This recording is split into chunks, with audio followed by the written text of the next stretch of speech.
Assalamualaikum warahmatullahi wabarakatuh. Waalaikumsalam warahmatullahi Waalaikumsalam wabarakatuh. warahmatullahi.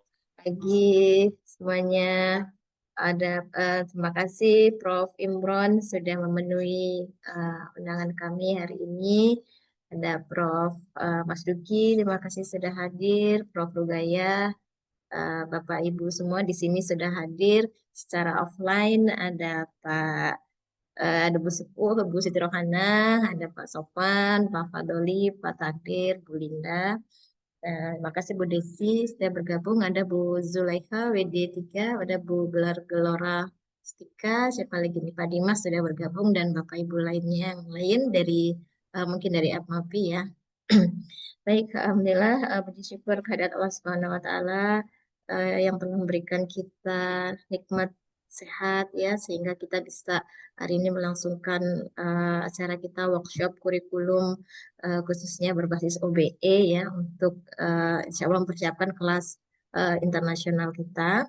Salawat dan salam kepada Rasulullah SAW beserta keluarganya, para sahabatnya, dan orang-orang yang senantiasa berada di jalannya. Kemudian kita hari ini, Prof. Imron akan menyajikan materi ya untuk menyesuaikan kurikulum kita, merevitalisasi kurikulum Prodi MP khususnya ya. Tujuannya hari ini workshop kita adalah sebetulnya memenuhi tagihan dari universitas dan dari fakultas, karena S2 MP UNJ mendapatkan amanah untuk mengelola beasiswa TIAS untuk mahasiswa dari 25 negara yang akan belajar di S2 MP UNJ. Jadi di UNJ ini ada 6 program studi yang mendapatkan beasiswa TIAS ini. Salah satunya adalah S2 MP UNJ. Insya Allah sekarang sedang dalam proses rekrutmen gitu ya. Dan kalau nanti ada yang terjaring, maka akan masuk ke prodi kita mulai di semester depan. Sehingga kita hari ini mempersiapkan kurikulum internasional berbasis OBE, dan Prof. Imran akan menyampaikan kesesuaian antara CPL yang sudah disusun dari asosiasi begitu ya, dengan rumusan profil dan mata kuliah untuk MPUNJ khususnya di S2, tetapi karena ini eh, workshopnya untuk keseluruhan MP, jadi nanti kita bisa juga menyesuaikan untuk S1 dan S3 begitu. Eh, itu saja pengantar dari saya. Prof. Imran sudah hadir bersama kita. Kita sambut Prof. Imran. Silakan Prof. Monggo untuk menyampaikan materinya. Baik, Assalamualaikum warahmatullahi wabarakatuh. Ini langsung ya, Bu Winda.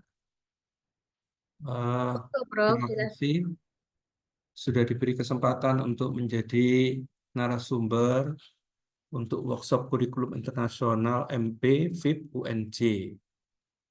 Dan ini memang merupakan wacana baru karena international level yang kita selama ini masih membahas tentang kurikulum nasional. Nah, sebelum sampai ke kurikulum internasional, mungkin kita juga masih merambat dulu dari kurikulum nasional. Saya mau share screen dulu.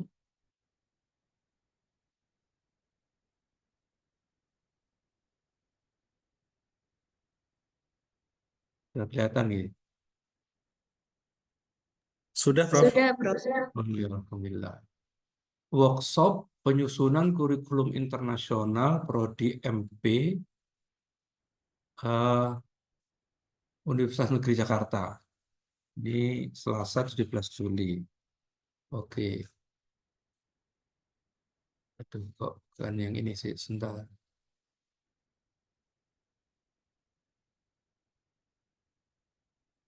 Sebentar ya, saya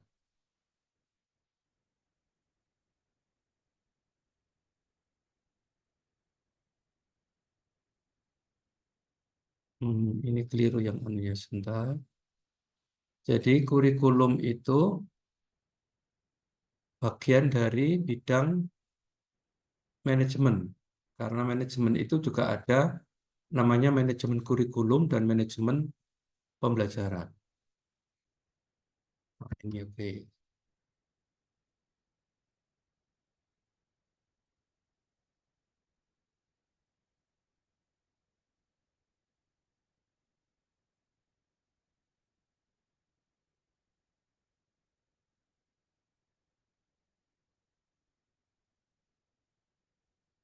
Baik, saya share screen dulu.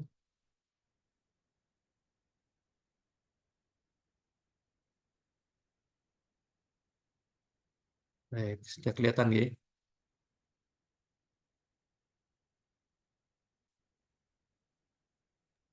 Sudah, Prof.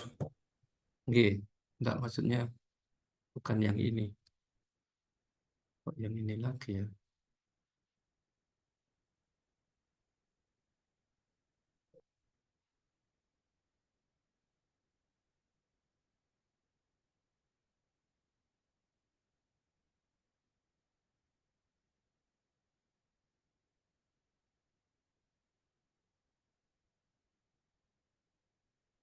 Oh, baik.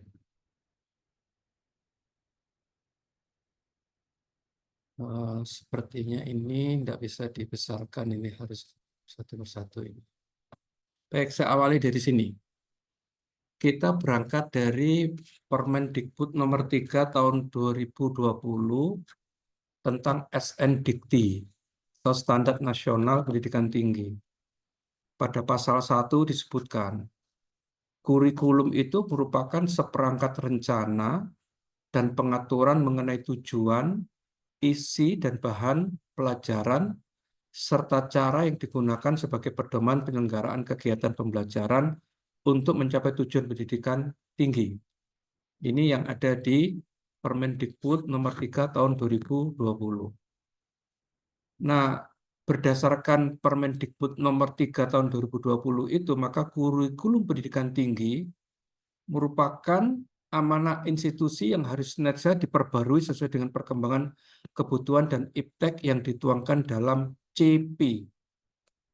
CP itu capaian pembelajaran. Sehingga kita lalu bisa menyimpulkan Permendikbud nomor 3 tahun 2020 ini itu mengisyaratkan bahwa orientasi kurikulum di perguruan tinggi itu adalah orientasi tentang produk. Jadi orientasi produk itu adalah capaian pembelajaran orientasi produknya.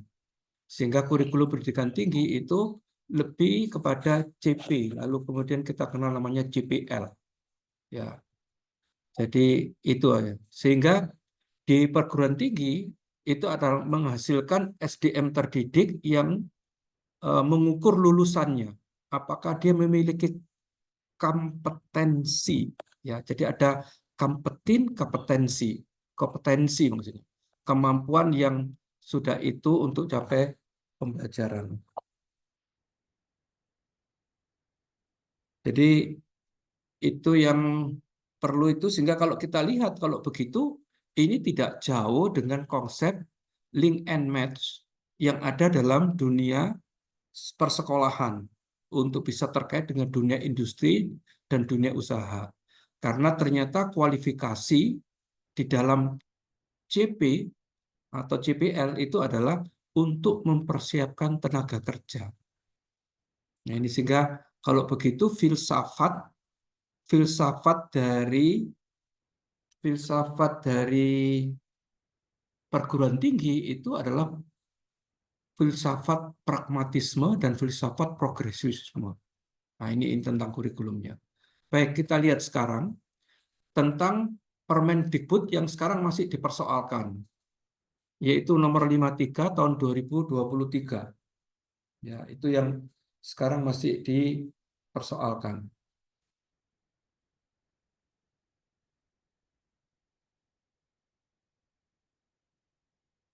Jadi itu tentang Permendikbud nomor 53 tahun 2023 yang kemudian kita tentang penjaminan mutu pendidikan tinggi.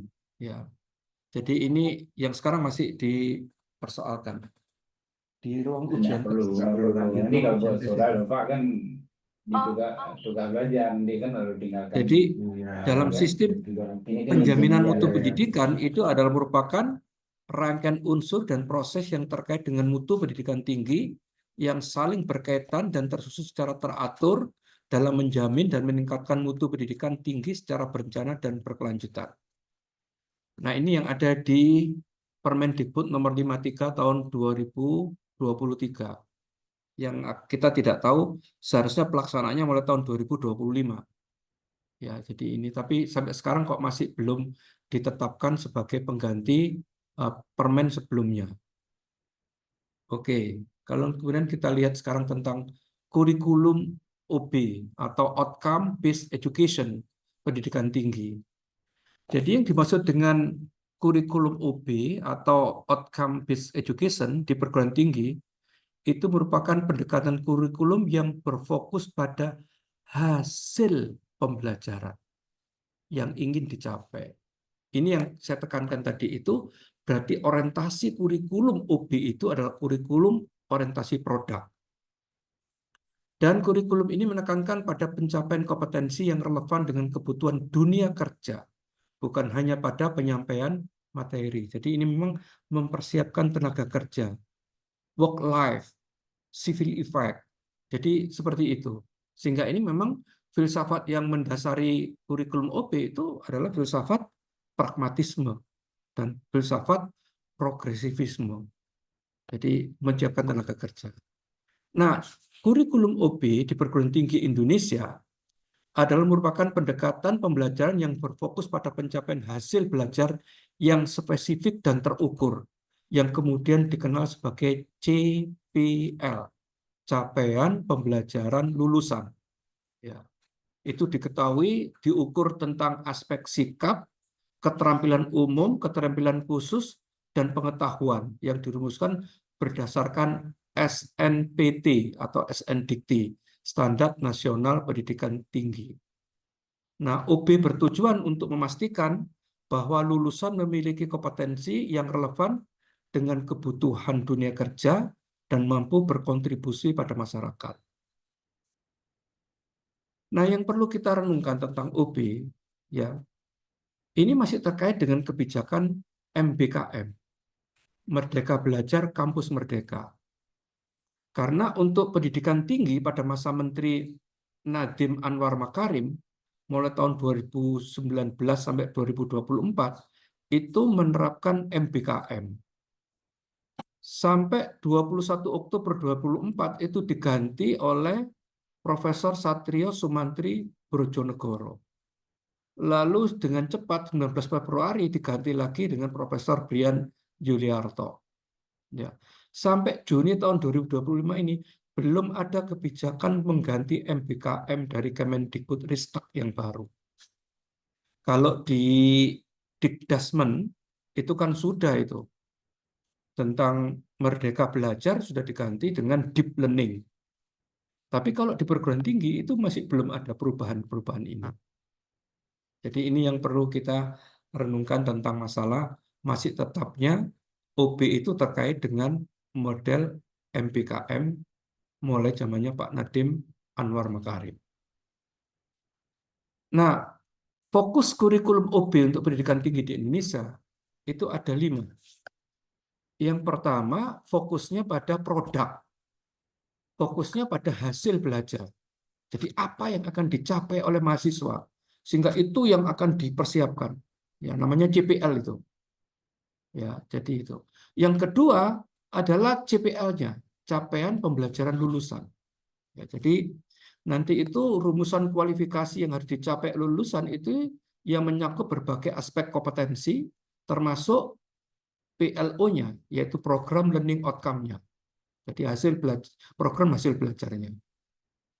Nah, kemudian yang ketiga adalah mencapai SNDikti, Standar Nasional Pendidikan Tinggi.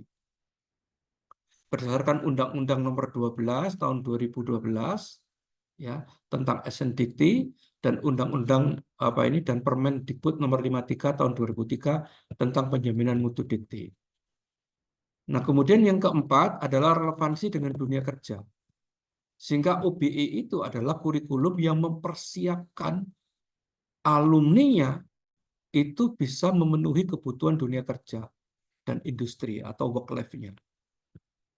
Karena selama ini itu dianggap bahwa kurikulum itu hanya lebih kepada aspek keilmuan. Sehingga para alumni perguruan tinggi itu tidak mampu bekerja di dunia kerja, dunia industri.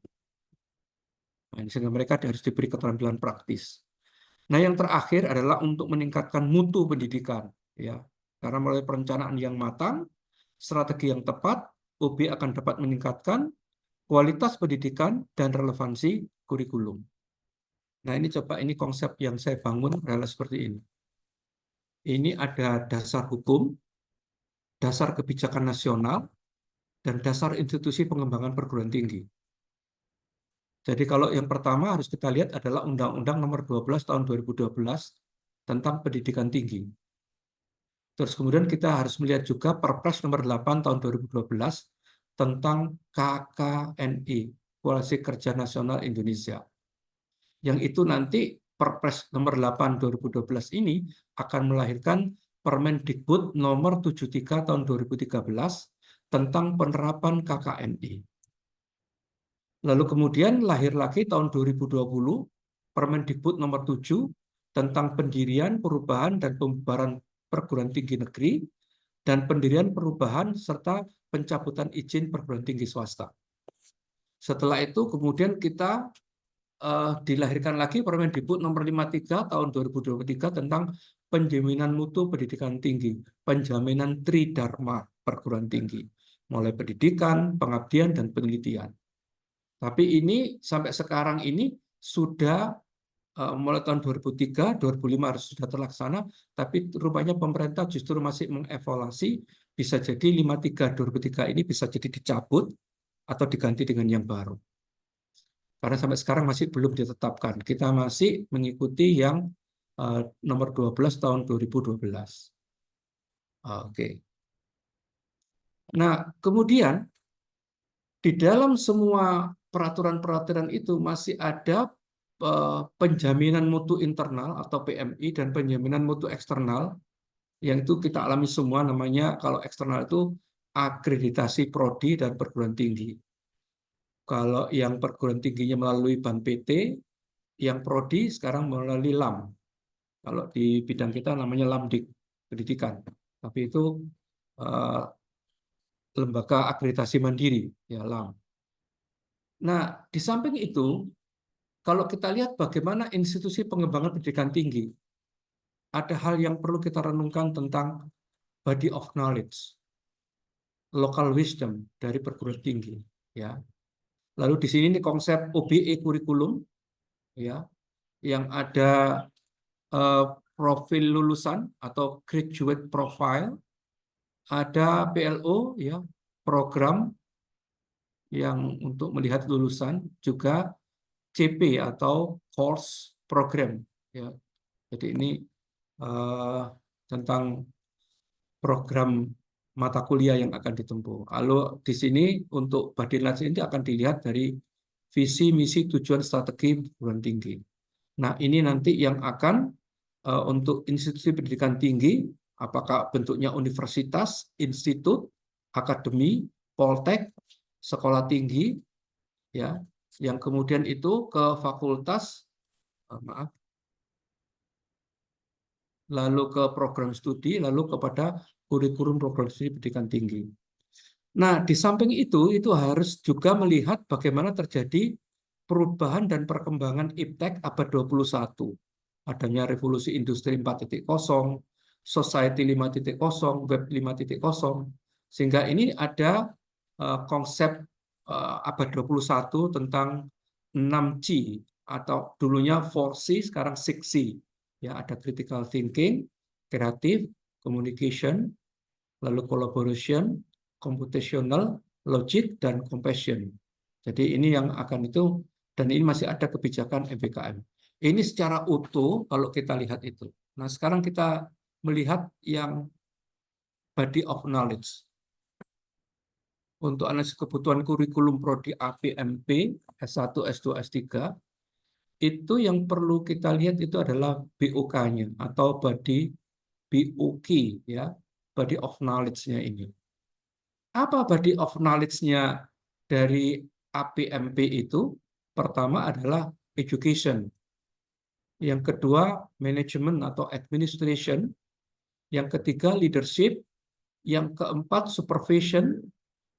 Dan yang kelima adalah informational technology communication atau digital. Dan yang terakhir, yang keenam adalah filosofi atau etik. Dan ini semua dilihat dari bagaimana perubahan dan perkembangan iptek pada abad ke-21. Jadi kita nanti akan mengkaji BOK sebelum kita menentukan bagaimana tentang kurikulum S2 MP di UNJ. Ya. Jadi ini yang terpenting. Kalau ini ya sama, ini ada KKNI, ada MBKM, ada SNDikti, tapi yang terpenting di sini adalah kita bahas tentang BOK-nya, ya, body of knowledge-nya. Oke, apa sebenarnya body of knowledge itu?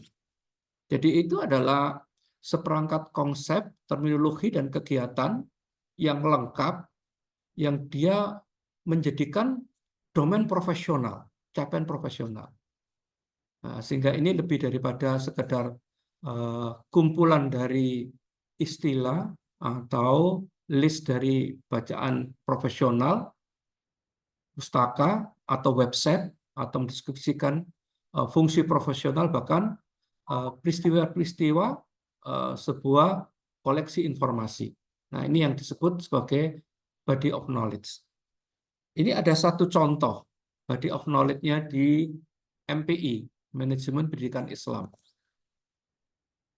Jadi ini body knowledge-nya tentang manajemen pendidikan Islam, itu ada unsur, karena ini MPI, maka ada unsur keislaman, ada unsur keilmuan, ada unsur keindonesiaan, ada unsur kearifan lokal, dan mungkin ini ditambahi satu lagi, ada unsur kebinekaan global.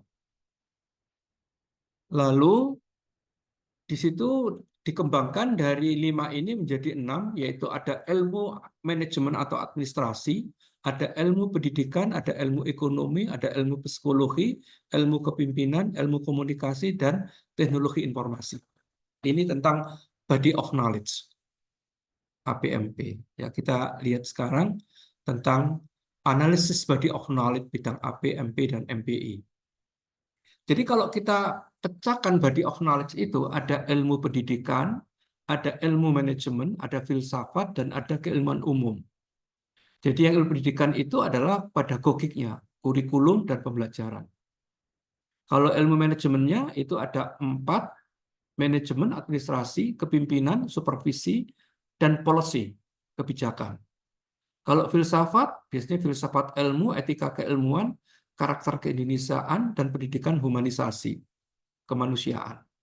Kalau keilmuan umum ada ilmu pengetahuan sosial, humaniora, psikologi, ekonomi, dan ilmu teknologi komunikasi.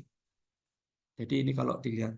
Kita lihat lagi tentang analysis body knowledge berikutnya yang lebih luas lagi, yaitu tentang bahwa MP itu dibagi ada substansi, ada ekstensi. Kalau substansinya itu ada 7, yaitu tentang manajemen kurikulum dan pembelajaran, manajemen SDM, manajemen peserta didik, manajemen sarpras, manajemen pembiayaan, manajemen humas, dan manajemen layanan khusus. Kalau yang ekstensi luas, dia bisa manajemen waktu, manajemen konflik, manajemen stres, manajemen perubahan, manajemen kewirausahaan, manajemen diklat, manajemen perkantoran, manajemen satuan pendidikan, manajemen perencanaan, manajemen evaluasi, manajemen mutu, dan lain sebagainya. Namanya aja ekstensi, perluasan. Tapi itu juga bidang-bidang MP yang bisa dibahas, yang bisa dijadikan tesis atau disertasi. Nah, sedangkan metodologi penelitian itu bisa mulai penulisan ilmiah, ada qualitative approach, quantitative approach, ada school action research, ada research and developments, ada mixed methods. Ya, ini tergantung. Kalau S2 mungkin tidak sampai mixed method atau R&D. Tapi kalau dia penelitian tindakan sekolah boleh. School action research itu boleh. Atau kualitatif, kuantitatif. Jadi itu adalah metode penelitiannya. Sedangkan filsafat, keilmuan, dan teknologi itu melalui filsafat ilmu, filsafat keilmuan, karakter keindonesiaan atau moderasi beragama, ilmu pengetahuan sosial, termasuk humaniora, psikologi, ekonomi, information, teknologi, communication, globalisasi, dan digitalisasi. Nah, ini pengembangan keilmuan. Sehingga dari body of knowledge inilah akan dirancang kurikulum. Nah, ini misalkan ini analisis body of knowledge dan bahan kajian sesuai profil lulusan. Ya, jadi itu nanti ada profil lulusan, ada kompetensi yang dibutuhkan, ada body of knowledge dan bahan kajian utama. Ya, jadi ini konsep-konsepnya. Oke, kita lewati aja. Sekarang kita masuk ke standar kurikulum internasional atau yang kita sebut International Curriculum Standards. Ya. Pada pendidikan tinggi Indonesia itu mengacu pada adopsi kerangka kurikulum yang diakui secara global, seperti Cambridge International Baccalaureate atau IB, mungkin ada High School. Jadi itu sebenarnya banyak masalah internasional kurikulum standar itu. Serta pengembangan kurikulum berbasis KKNI dan UB. Jadi ini menggabungkan tiga ini. Ya, standar kurikulum internasional, KKNI, dan pendekatan UB atau Outcome Based Education. Untuk memastikan, apa itu yang dipastikan? Lulusan outcome. Ya, memiliki kualifikasi yang diakui internasional dan relevan dengan kebutuhan dunia kerja. Contoh misalkan kurikulum internasional itu adalah Cambridge International Curriculum atau International Baccalaureate Curriculum, ya, kurikulum IB. Terus kemudian ada kurikulum berbasis KKNI dan OB. Ini jadi meramu tiga ini. Ya, kalau KKNI itu dilihat dari kerangka kualifikasi nasional Indonesia yang menetapkan standar kompetensi lulusan, sementara OB menekankan pada hasil pembelajaran yang aplikatif dan relevan dengan dunia kerja. Jadi ini ketiga-tiganya. Nah, sekarang bagaimana penerapan kurikulum internasional di perguruan tinggi Indonesia? Itu ada sekitar 5 tujuan. Yang pertama untuk meningkatkan daya saing, increase competitiveness. Yang kedua, menjamin kualitas atau garansi quality. Nah, yang ketiga, mengembangkan keterampilan abad 21, 21 century skill developments. Yang keempat, mendukung mobilitas mahasiswa atau support student mobility. Dan yang kelima, memenuhi tuntutan industri, meet industry demands. Ya, ini mempersiapkan tenaga kerja dari lulusan perguruan tinggi. Nah, tapi tantangannya ketika akan menerapkan kurikulum internasional pada perguruan tinggi, yang pertama adalah persoalan adaptasi. Ya. Jadi ini perguruan tinggi harus adaptasi terhadap standar kurikulum internasional yang tentu berbeda dengan kurikulum nasional. Yang kedua, harus ada tambahan sumber daya atau additional resource. Misalkan begini, dosen-dosennya itu harus punya kemampuan dalam bahasa internasional atau bahasa Inggris. Sehingga itu harus ada sumber daya tambahan di situ. Dengan fasilitas yang mendukung.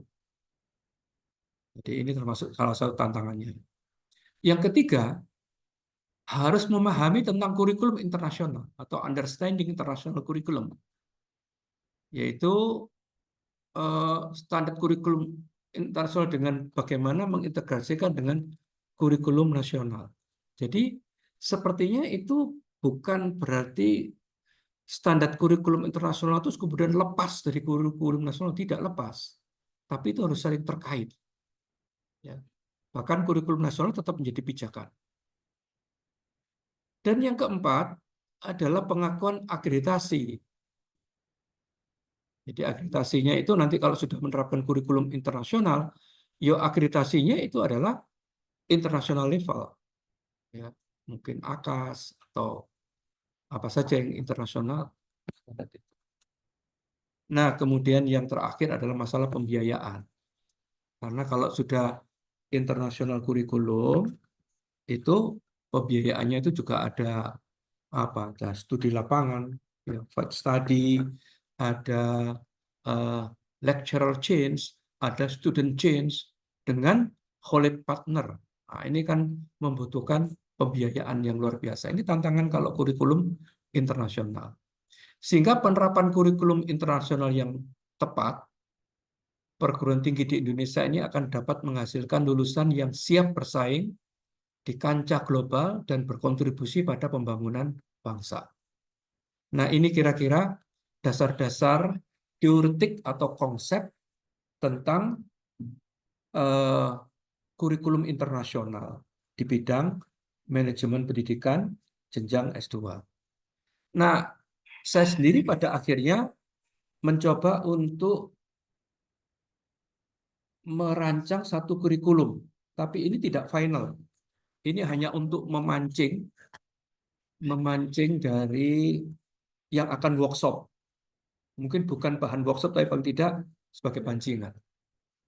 Ya, yang pertama tentang semester 1, kalau misalkan ini merancang untuk kurikulum internasional. Jadi yang pertama itu adalah mata kuliah educational policies, kebijakan-kebijakan pendidikan. Lalu kemudian filsafat ilmu dan pendidikan, philosophy of science and education. Lalu kemudian ini ruh BUK kita, yaitu organizational behavior, leadership, and supervision. Ini ruh dari body of knowledge MP kita. Lalu kemudian yang ketiga adalah educational resource management. Ya, manajemen sumber daya pendidikan. Kita tahu bahwa pendidikan itu bisa human resource developments, bisa natural resource developments. Jadi ini sehingga resource ini tidak hanya aspek human-nya saja, tapi juga natural resource. Lalu kemudian strategic management of global atau international education.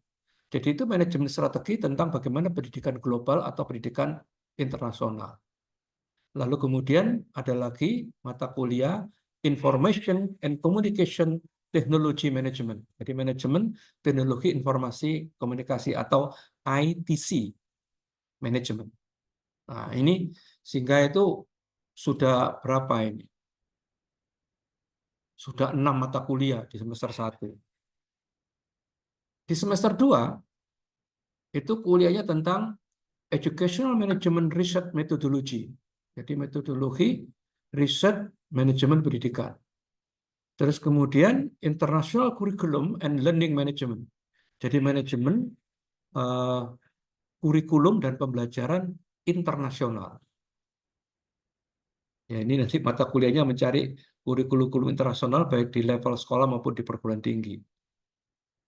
Lalu kemudian yang ketiga adalah Educational Financing Management. Jadi manajemen pembiayaan pendidikan atau manajemen ekonomi pendidikan. Nah, lalu kemudian evaluation and quality of global education. Jadi ini pendidikan, evaluasi pendidikan dan mutu pendidikan global. Lalu kemudian semester 2 juga seminar proposal tesis. Dan juga ada mata kuliah practical English. Ya, paling tidak mahasiswanya harus memiliki basis bahasa internasional yang kuat, yaitu bahasa Inggris.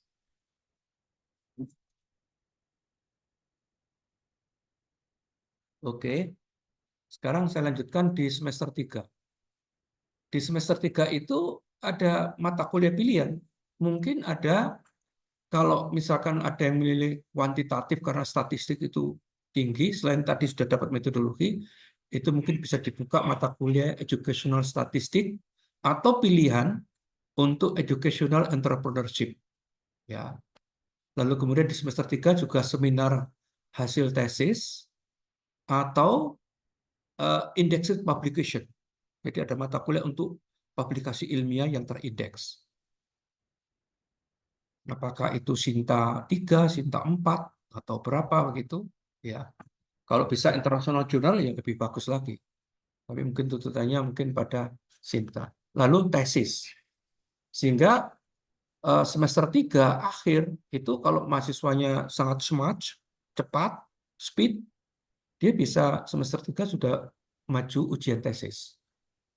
Tapi kalau nanti semester 3 itu belum selesai, maka dia bisa memprogram pada semester 4. Jadi semester 4 mata kuliahnya hanya tesis saja.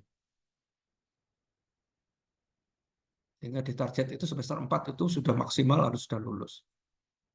Nah, daftar mata kuliah ini hanya ilustrasi dari BUK, estimasi wacana kurikulum internasional tentang body of knowledge dari educational management ya.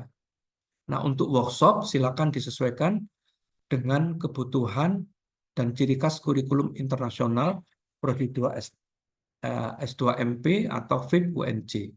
Ya, saya ucapkan selamat workshop, selamat bekerja, selamat berkarya, dan selamat beribadah. Ini ada beberapa kata-kata bijak. Ya, pendidikan itu, pendidikan pada pemikiran tidak hanya di luar pendidikan yang mendidik hati, itu tidak memenuhi seluruh pendidikan.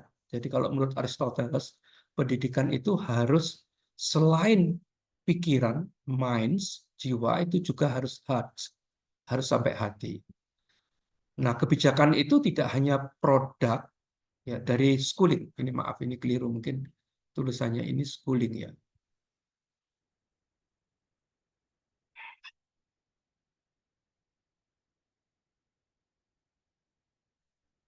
Jadi kebijakan tidak hanya produk persekolahan, tetapi dia adalah usaha sepanjang hayat ya untuk memenuhi itu. Nah, pendidikan itu adalah, kalau menurut Nelson Mandela, adalah senjata yang sangat powerful yang dapat digunakan untuk merubah dunia ini. Nah, tapi ini juga dikatakan pendidikan itu adalah pengetahuan dari Allah dan Allah memberikan kehidupan, kekuatan, dan kebijaksanaan untuk setiap capaian. Jadi itu sehingga ini sangat bersifat religius.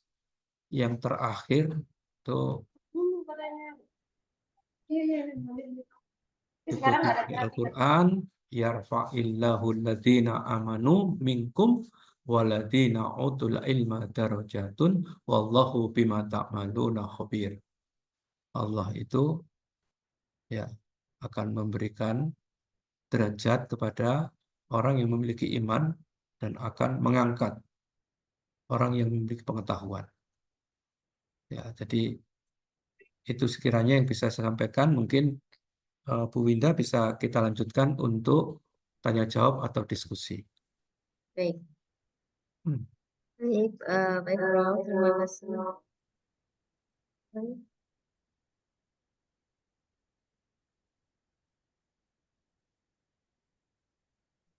Baik, Prof. Terima kasih Prof. Imron atas insight-nya kepada kami ini tentang kurikulum OBE dan internasional, gitu ya. Ini ada banyak pertanyaan ini dari Bapak Ibu dosen yang sudah hadir di sini. Pertama, Bu Desi dulu ya. Pertanyaan dari Bu Desi, silakan Bu Desi. Terima kasih Prof. Imron untuk penjelasannya sangat insightful bagi kami untuk nanti melanjutkan workshop di siang hari. Prof. Imron, izin untuk yang profil itu apakah untuk S2, Prof? Jika untuk S2, kira-kira untuk S1, Prof, yang menjadi dilema ini adalah bahwa saat ini kepala sekolah itu belum dianggap sebagai profesi, Prof. Mengapa? Karena ketika mereka menjadi kepala sekolah, mereka harus diawali karirnya dengan menjadi guru terlebih dahulu. Sehingga ketika kepala sekolah itu diangkat, harus meniti karir dari guru dulu, seperti itu, Prof. Padahal aktivitas-aktivitas pembelajaran kita itu semua mengarah ke kegiatan-kegiatan yang harus dilakukan kepala sekolah. Pertanyaan besarnya adalah, mungkinkah kepala sekolah itu menjadi sebuah profesi dan yang akan diduduki oleh atau diisi oleh para lulusan-lulusan S1 MP. Satu sisi mereka masih fresh graduate begitu, secara pengalaman belum ada gitu ya. Tetapi satu sisi ketika kepala sekolah itu belum menjadi profesi, maka yang terjadi adalah saat ini aktivitas-aktivitas di mana guru-guru penggerak yang dijadikan sebagai kepala sekolah, mereka secara keilmuan manajemennya itu belum dapat seperti itu. Dan mungkin baru tahun ini lagi ya Prof ya, bahwa itu akan dirubah dan akan diadakan kembali pelatihan calon kepala sekolah seperti itu. Terima kasih Prof Imron untuk jawaban Ya, yang diberikan. baik Bu Winda. Jadi Baik, persoalan langsung saja ke Prof Imran ya, supaya tidak langsung bertumpuk pertanyaan. di Silakan apa, Prof. 3 pertanyaan apa langsung? Eh, langsung saja atau bagaimana Prof? Nggak, saya terserah Eh, penyelenggara saja. supaya langsung saja ya Prof, supaya tidak tumpuk itu pertanyaan. Oh iya, baik. Jadi persoalannya persoalan policy, persoalan kebijakan. Jadi dulu itu sudah ada wacana pemerintah bahwa kepala sekolah itu adalah profesi. Sehingga kalau tidak memiliki kualifikasi ke kepala sekolahan, itu tidak bisa diangkat. Jadi sehingga itu nanti akan ada banyak pelatihan. Dulu itu dilakukan di Solo LP2KS, dan itu juga dulunya mau dibuat itu. Makanya eh, kebijakan ini sangat penting untuk bisa mendasari tentang profesi kepala sekolah. Nah, ini pekerjaannya APMAPI sebenarnya. Ini pekerjaannya ISMAPI sebenarnya. Untuk bagaimana itu bisa menjadi sebuah kebijakan. Ya, tapi dulu sudah pernah diperjuangkan, dan salah satunya yang sampai tahun 2024 itu kita fokus kepada TAS, tenaga akomodasi sekolah, yang akhirnya menjadi kebijakan. Sehingga itu TAS itu, tenaga akomodasi sekolah itu adalah dimediasi oleh APMAPI. Ya. Nah, sekarang sebenarnya kepala sekolah ini sudah, tapi ini tinggal penguatan saja. Ya, tinggal penguatan. Ya, mudah-mudahan nanti kebijakan dari uh, Mendikti-Ristek ini bisa mengakui tentang eksistensi profesi ke kepala sekolahan. Ya, memang kebijakan itu sangat berpengaruh, sangat luar biasa. Ya, begitu ya Bu Winda. Ya, Baik karena Prof. memang di Dikti ini progresnya tidak seperti Dikdasmen ya. Dikdasmen itu cepat sekali. Langsung ini perubahan, perubahan. Kalau Dikti ini sepertinya banyak yang harus perlu diatur, sehingga sampai sekarang pun sudah dua menteri loh ini. Ya, mulai tahun 2024 itu sampai sekarang sekitar 6 bulan ini itu sudah 2 menteri. Tapi masih belum ada tanda-tanda untuk ada perubahan. Sampai sekarang pun kita masih mempertanyakan apakah Permendikbud Ristek yang nomor 53 tahun 2023 itu akan diberlakukan, ataukah itu dicabut diganti dengan yang baru. Atau dia tidak digunakan, menggunakan Undang-Undang nomor 12 tahun 2012. Ya, jadi menggunakan SN Dikti. Ya, jadi itu permen yang sebelumnya. Ya, jadi saya kira mungkin begitu Bu Winda tentang masalah profesi kepala sekolah. Terima kasih Prof. Berarti ini pasti ada PR-nya ya, untuk Ya, APMAPI, untuk PR-nya APMAPI, memperjuangkan ya, PR-nya kebijakan ini. APMAPI. Ya. Baik, terima kasih. Pertanyaan berikutnya dari Pak Kamal. Silakan Pak Kamal. Terima kasih Bu Winda, suara saya terdengar dengan jelas tidak ya? Jelas Pak. Jelas ya. Baik, izin Prof. Imron. Iya. Ini terkait kurikulum internasional, ada beberapa hal ya. Salah satunya bagaimana kemungkinan untuk kita mengadaptasi kurikulum-kurikulum yang diterapkan di beberapa universitas di luar negeri kita. Apakah memungkinkan kita adaptasi? Contohnya Ada mata kuliah di Master of Education atau Educational Management di Melbourne University, Australia. Ini kan peringkatnya QS World University Ranking 2025 tuh urutan ke-13. Ada beberapa mata kuliah yang menarik. Salah satunya ada Creating the Learning Organization, kemudian ada Professional Practice for School Change. Jadi apakah hal ini bisa memungkinkan kita adaptasi di kurikulum yang akan kita coba kembangkan, Prof? Ya. Izin minta arahan, atau nuwun. Iya, baik. Ya, Memang baik, silakan monggo, Prof. kalau menyusun international kurikulum itu kita juga harus melihat bagaimana perguruan tinggi di luar negeri sana itu kurikulumnya apa saja itu, sehingga itu bisa kita yang mana yang bisa diadopsi dan mana yang bisa digunakan dengan tetap kita tidak melepaskan BOK kita, ya body of knowledge kita. Jadi tetap kita pijakannya pada body of knowledge. Kalau ada kesamaan-kesamaan, nah itu nanti itu. Sehingga nanti itu ke depan itu bisa namanya itu menjadi apa itu? College partnership ya. College partners. Sehingga nanti itu kuliah di UNJ, S2 UNJ, nanti itu beberapa mata kuliahnya bisa diakui kalau dia kuliah di luar negeri. Karena ada kesamaan-kesamaan mata kuliah atau kurikulumnya itu. Makanya kita juga harus melihat itu di mana. Nah, sehingga kita ini harus tahu college mana yang bisa diajak kerjasama. Karena gayanya Inggris dengan gaya Amerika, dengan gaya Australia, itu agak berbeda. Stylenya itu agak berbeda. Nah, sehingga ini internasional itu harus juga kita terapkan apa itu? Kalau di sekolah dulu ada namanya sister school. Sister school itu adalah pencangkokan dari sekolah-sekolah yang ada di luar negeri, terus kemudian itu dikombinasi sehingga nanti mata pelajaran yang di Indonesia itu akan diakui. Katakanlah misalkan sister school dengan Cambridge yang ada di Inggris, atau mungkin Cambridge yang ada di Singapura, itu sehingga sekolah-sekolah yang menggunakan Cambridge itu, dia bisa diakui beberapa mata pelajarannya. Itu di sana. Nah, saya kira begitu Pak Dr. Kamaluddin ya tentang itu. Ya kita, Prof, izin boleh melanjutkan pertanyaan. iya boleh silakan. Berarti untuk follow up actionnya itu kita harus ada kerjasama untuk terkait adopsi kurikulum ini agar nantinya bisa diakui ketika lulusan kita kuliah di sana atau bagaimana gitu, Prof? Tujuan dari international curriculum adalah memperoleh pengakuan international level.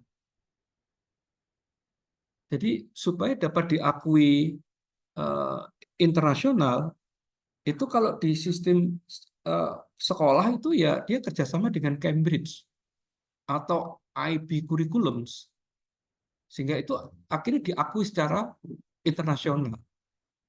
Nah, internasional kan bukan hanya sekedar kita menggunakan bahasa Inggris, terus kemudian itu, tapi paling tidak itu kita ada link itu dengan luar negeri. Karena tujuan dari international curriculum adalah memperoleh pengakuan internasional global. Jadi di sana, tentunya itu sangat sulit kalau tidak ada kerjasama dengan partnership dengan college partner ya. Pastinya harus ada itu. Sehingga ini kalau misalkan kalau sekarang sih dievaluasi oleh UB tingkat universitas internal di Indonesia sih boleh-boleh saja. Tapi ke depan kalau memang mau diakui internasional, sampai akreditasinya itu juga bukan Ban PT lagi. Kalau sudah menggunakan kurikulum internasional, itu kalau bisa ya kita menggunakan akreditasi yang istilahnya kalau jurnal gitu yang terindeks lah, yang terpercaya, yang kredibel, ya, yang dia terstandar internasional gitu. Karena memang kalau kita sudah mau menuju kepada global, termasuk nanti ketika mengajar mata kuliah itu sebagian dosennya itu ya sudah menggunakan bahasa internasional, tidak lagi menggunakan bahasa Indonesia, ya, atau bilingual lah. Jadi pokoknya yang begitu. Karena sudah mau ke internasional standar ini. Jadi ya semuanya harus disandari dengan internasional. Nah, jadi itu istilahnya kalau kita sudah mau masuk ke satu dimensi atau ruang yang memang itu sudah internasional, ya internasional semua, tidak tanggung-tanggung, tidak separuh-separuh. Jadi sehingga persiapannya, makanya tadi saya sebut tantangannya banyak loh itu, termasuk pembiayaan. Karena ada pembiayaan ini ada student change, ada lecture change, ya mungkin ada sistem change itu kita juga tidak tahu itu. Jadi itu semua kalau sudah internasional ya harus sudah mengarah ke sana. Begitu Pak Dr. Kamaluddin. Siap, Ya. Prof. Matur nuwun arahannya. Baik, terima kasih Prof. Imron. Kalau di Prodi S2 MP ini kemarin kita sudah akreditasi AKAS Sudah ya. internasional. Cuman ini untuk kita masih mengalami kendala ya sampai ini mungkin untuk masalah pembiayaan dan Ya. kesiapan SDM-nya ini Insya Allah. Tapi yang Kita terpenting sedang begini, persiapan itu. ada banyak. Pertanyaan berikutnya Prof, izin Ini. dari Pak Takdir. Baik, terima kasih. Mohon izin Prof. Imron. Iya. Mungkin saya melanjutkan dari pertanyaan dari Pak Kamal tadi bahwa terkait dengan program double degree gitu ya. Apakah sudah ada aturan gitu di kementerian untuk penyelenggaraan program magister di Indonesia yang nanti bisa disetarakan dengan program magister di luar negeri? Ya mungkin itu saja Prof. Terima kasih. Ya. Dari yang saya sampaikan ini semua masih aturan-aturan, kebijakan-kebijakan yang bersifat lokal.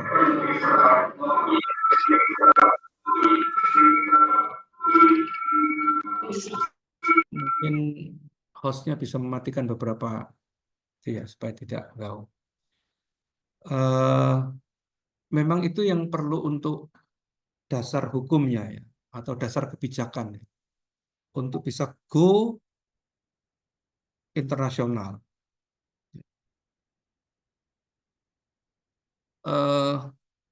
Atau internasional,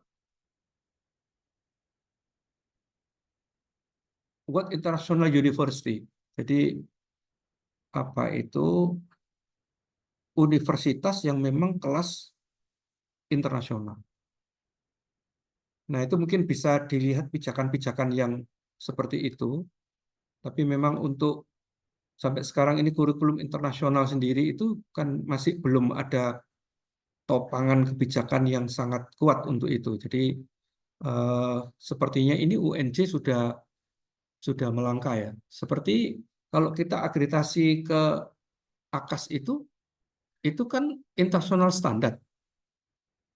Nah, tapi yang perlu kita jadikan pijakan itu banyak juga international standard yang untuk accreditation yang itu harus diakui oleh Dikti.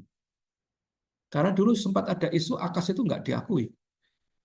Lalu ada beberapa uh, lembaga akreditasi lain di luar negeri yang itu diakui oleh Dikti. Makanya itu yang perlu dipertimbangkan. Karena dulu itu banyak seperti di UM itu juga pakai AKAS juga. Tapi waktu itu nggak diakui sehingga kita bingung juga loh ini gimana ini sudah keluar banyak ya pembiayaan internasional waktu itu.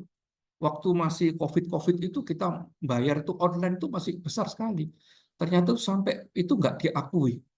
Nah, itu yang perlu untuk diitukan harus mencari informasi dulu apa saja lembaga-lembaga akreditasi internasional yang sudah diakui yang bisa diitukan oleh Dikti. Jadi itu. Jadi kita tidak semuanya bisa kita ambil untuk mengakreditasi ya karena itu kan penjaminan mutu eksternal yang bertaraf internasional. Jadi begitu Pak Dr. Muhammad Takdir ya. Kita masih mencari bagaimana aturan-aturan yang mendasari atau melandasi kebijakan mendasari tentang penggunaan go internasional itu.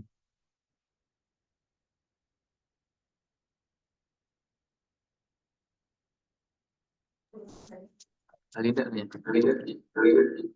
Baik, pertanyaan berikutnya dari Bu Linda. Assalamualaikum warahmatullahi wabarakatuh, Prof. Iya, waalaikumsalam. Izin bertanya, Prof.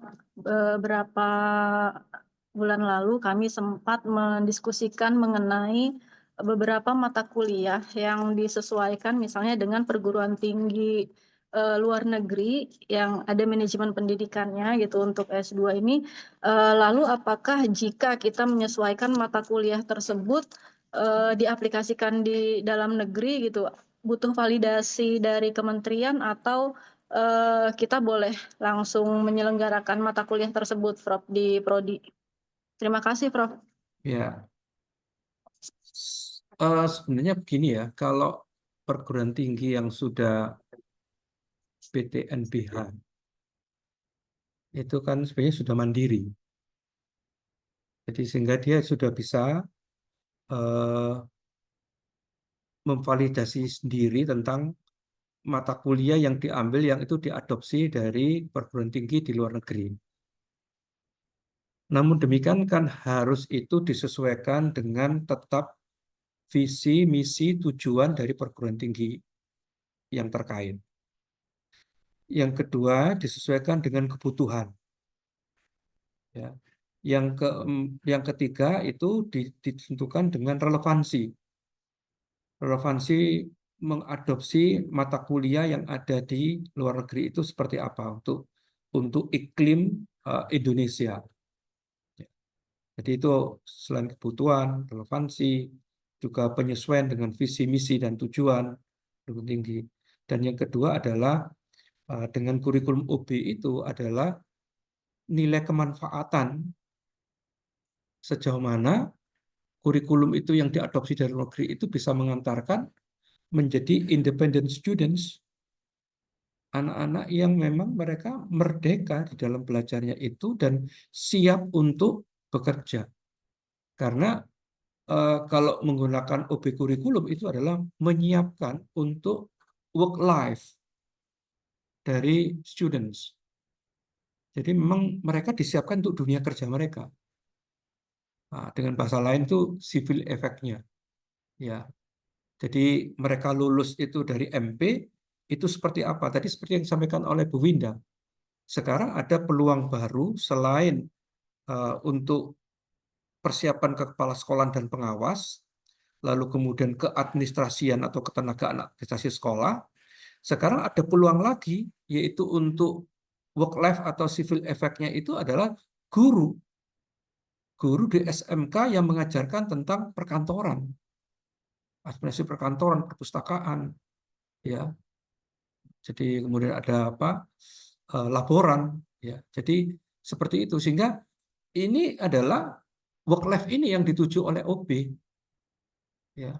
Jadi sehingga ini harus betul-betul termanfaatkan betul. Sehingga kalau kita mengadopsi dari mata kuliah yang ada di luar negeri itu harus dihitung betul. Memang itu pantas untuk diadopsi. Jadi tidak semuanya, tidak kita lalu kemudian mengkiblat kepada katakanlah di mana itu di Adelaide misalkan, di sana kan ada fakultas juga educational management ya. Jadi itu tidak seperti itu. Jadi kita betul-betul menseleksi sehingga dibutuhkan tim khusus yang memang mereka ahli di bidang perancangan kurikulum designers. Ya mereka memang desainer kurikulum. Sehingga ini. Sehingga itu dikaji dari berbagai sisi. Sisi relevansi, sisi kemanfaatan, sisi apa keterkaitan, visi apa ini penggunaan sehingga semuanya akhirnya menjadi sebuah analisis yang sangat komprehensif. Artinya itu setiap kita mengadopsi kurikulum dari perguruan tinggi di luar negeri harus dihitung sematang-matangnya nilai kebermanfaatannya, nilai relevansinya, dan nilai kebermaknaannya. Saya kira mungkin itu ya Bu Linda Ika. Baik, Prof, terima kasih atas pencerahannya. Baik, terima kasih Prof. Imron. Ini mungkin dari ruang Zoom ada yang bertanya, ada beberapa Bapak Ibu dosen dari MP ataupun dari luar. yang sudah bergabung di ruang Zoom. Barangkali ada yang ingin bertanya, boleh silahkan raise hand. Izin bertanya. Bapak Oke, Teguh. Pak Teguh. Nggih, Monggo Pak Teguh, silahkan. matur nuwun. Assalamualaikum, Prof. Waalaikumsalam, Pak Teguh. Apa kabar, Prof? Iya, alhamdulillah. Kita kan nguji bareng kemarin. Nggih. Iya. Nggih, Prof. Tadi saya sempat mendengar tentang BOK, ya body of knowledge ya. Di dalam perjalanan yang mungkin sekarang ini, terutama dengan perkembangan percepatan perkembangan teknologi yang makin tidak bisa dalam tanda petik dikendalikan ya. Kemudian juga ada beberapa isu-isu tentang SDGs ya, dan juga katakanlah tentang yang sudah biasa sebelumnya adalah Society 5.0 dan sebagainya. Di sisi yang lain, kita kenal sekarang ini ada yang namanya bukan multidisiplin lagi, tetapi transdisiplin. Jadi udah nyampur begitu, Prof. Di dalam rangka kita mengadres tadi beberapa katakanlah dinamika yang ada, karena ini adalah kurikulum untuk internasional ya. BOK ini nantinya ini apakah akan istilahnya itu tetap given seperti itu, atau memungkinkan untuk pakem-pakem BOK itu sendiri akan bergeser, dan bahkan saya juga pernah mendengar ada beberapa katakanlah prodi yang sudah dalam tanda petik nggak relevan lagi, Prof. Sehingga bahkan dalam tanda petik juga musnah dalam konteks ini. Nah, kemana ini untuk MP kita ini dengan BOK yang ada tadi yang panjenengan jelaskan tadi, untuk kita ini ke depannya kira-kira ke sana seperti apa itu, Prof? Apakah Ya. BOK-nya akan tetap seperti itu atau dan sebagainya? Mungkin sunah-sunahnya yang diperbanyak atau seperti apa? Kita ingin mendapatkan pencerahan dari Prof. Matur nuwun. Iya, Pak Teguh, terima kasih. Di MP itu ada substansi dan ada ekstensi. BOK, Body of Knowledge yang substansi itu tetap, Pak, itu given. Given ya. Ada 7 given, Pak. Seperti manajemen kurikulum dan pembelajaran itu given. Manajemen personalia atau SDM itu given. Manajemen peserta didik itu given. Manajemen sarana prasarana given. Manajemen pembiayaan, ya. Lalu kemudian ada manajemen humas dan manajemen special service, layanan khusus, ya, atau budaya itu given. Nah, yang bisa berkembang itu adalah yang ekstensi, manajemen konflik, manajemen stres. Jadi itu kalau sudah manajemen stres itu kaitannya dengan ilmu psikologi. Ya. Jadi itu manajemen pendidikan psikologi.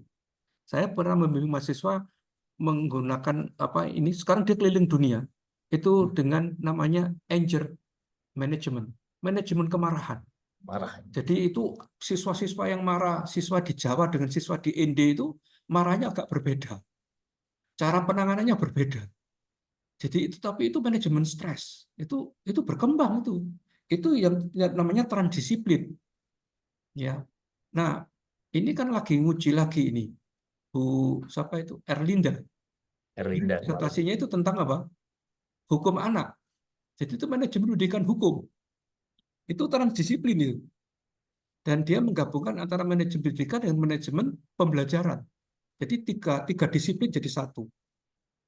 Sehingga itu untuk manajemen pendidikan itu sangat luas sekali untuk berkembang sampai kepada transdisiplin. Ya.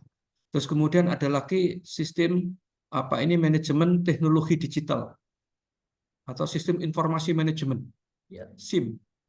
Nah, kemudian ada lagi ekstensi itu manajemen kewirausahaan, manajemen diklat, manajemen perkantoran, manajemen mutu.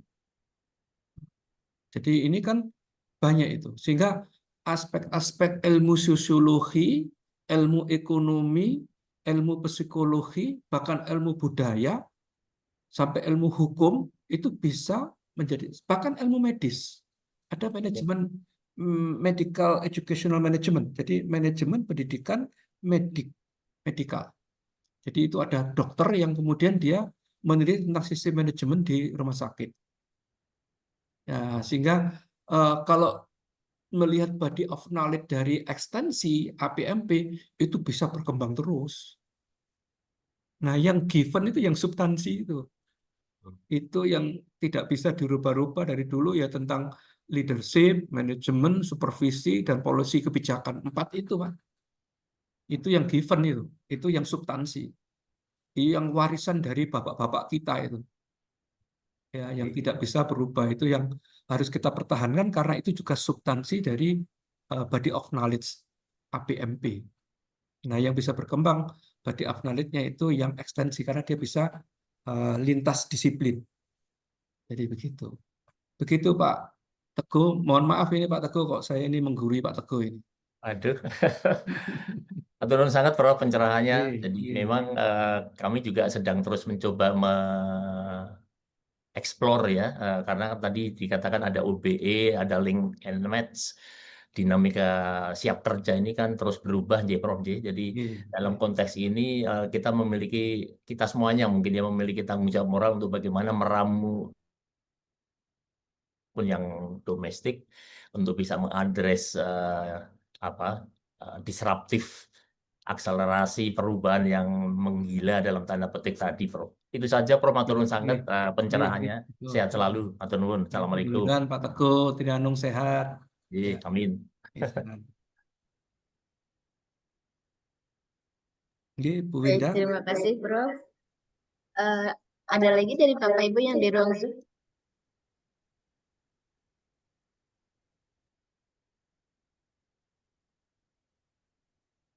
Prof. Mas Duki mungkin, Zulaikha, Prof. Ambar.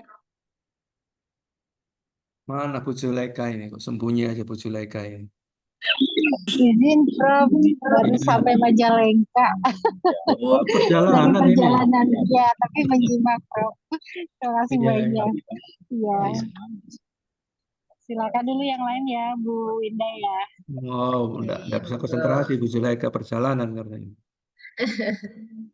Baik, ada lagi Bapak Ibu yang di ruang Zoom? Ya, baik. Nanti ini kan apa yang Ya, materi yang saya ini dari luar WNJ juga boleh, monggo Bapak Ibu silahkan kalau ada yang ingin tanya lagi.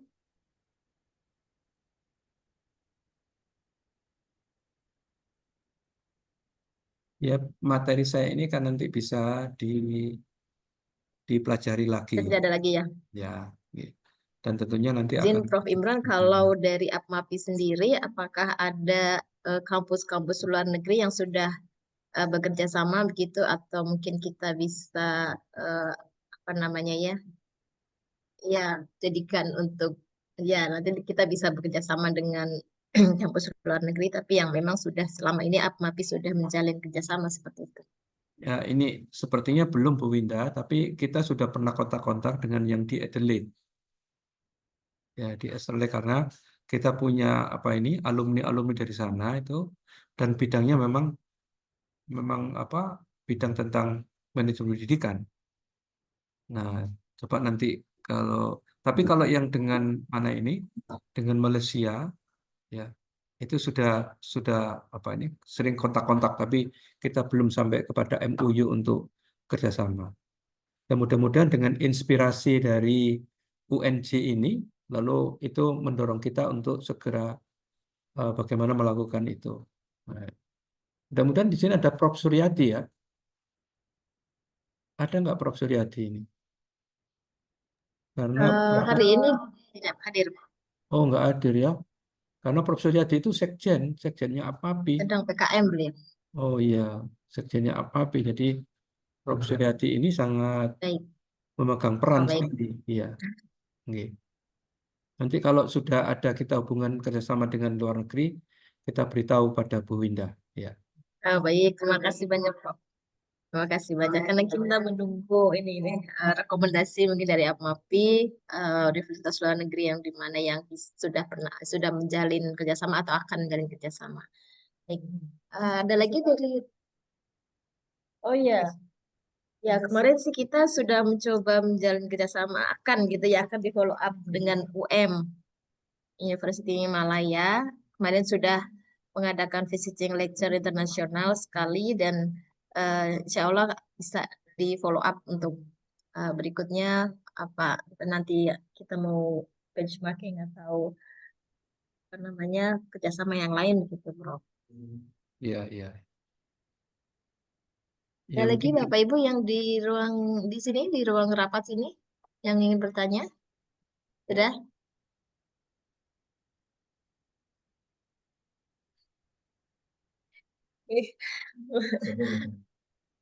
Baik. ya. Baik, kalau tidak ada lagi pertanyaan, terima kasih Prof. Imron atas Ya, waktunya hari ini. Kita lanjutkan dengan pemberian sertifikat. Oh, sebentar.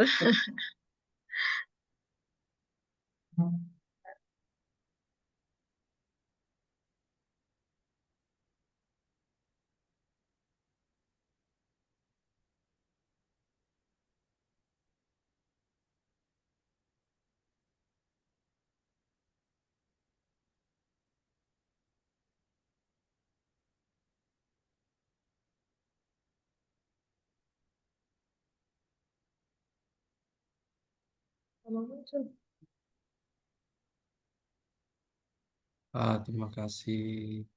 Baik, Prof. Imron, terima kasih atas Barokah. kesediaannya sudah memberikan pencerahan kepada kita untuk selanjutnya ditindaklanjuti dalam workshop siang ini. Berikut adalah sertifikat dari kami, nanti akan saya kirimkan. Ya, Ya. siap. Terima kasih pencerahannya, Prof. Mohon Pak. diterima ya, Nggih, Mas Prof, Duki. sertifikatnya. Nggih, sehat nggih. Mas Mohon Duki. maaf, saya ini Nggih. lagi mendua, jadi Oh, di nggih. dua device. Iya, iya, iya. Iya. Insya Allah Baik. besok Ya, uji Prof. dua di UNJ.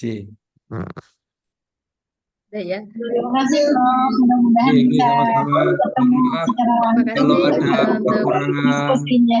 Iya, kalau ada kekurangan mohon maaf. ada Ya. sisi foto. Nah, Terima juga kasih, ya. Prof. Imron. Prof, Bapak Ibu mohon izin untuk on-cam dulu mungkin untuk Bisa waktu nanti kita foto ketemu bersama ya, dari Zoom. rapat koordinasi ya. Apa kabar, Mungkin Ibu? Prof Masuki, Mbak Mita.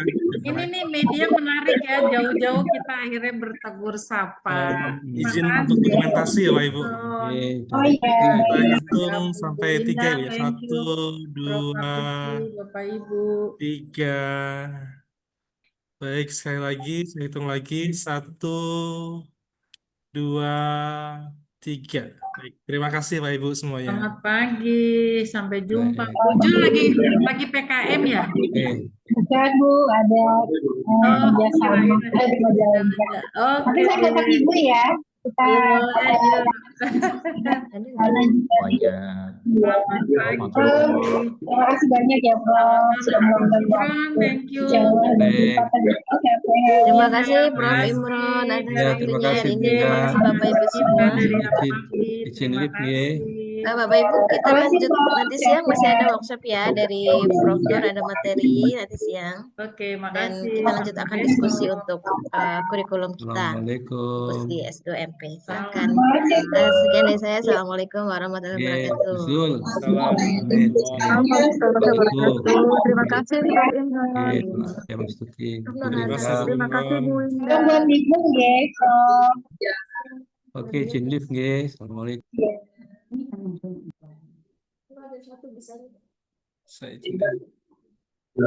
Saya izin N ya.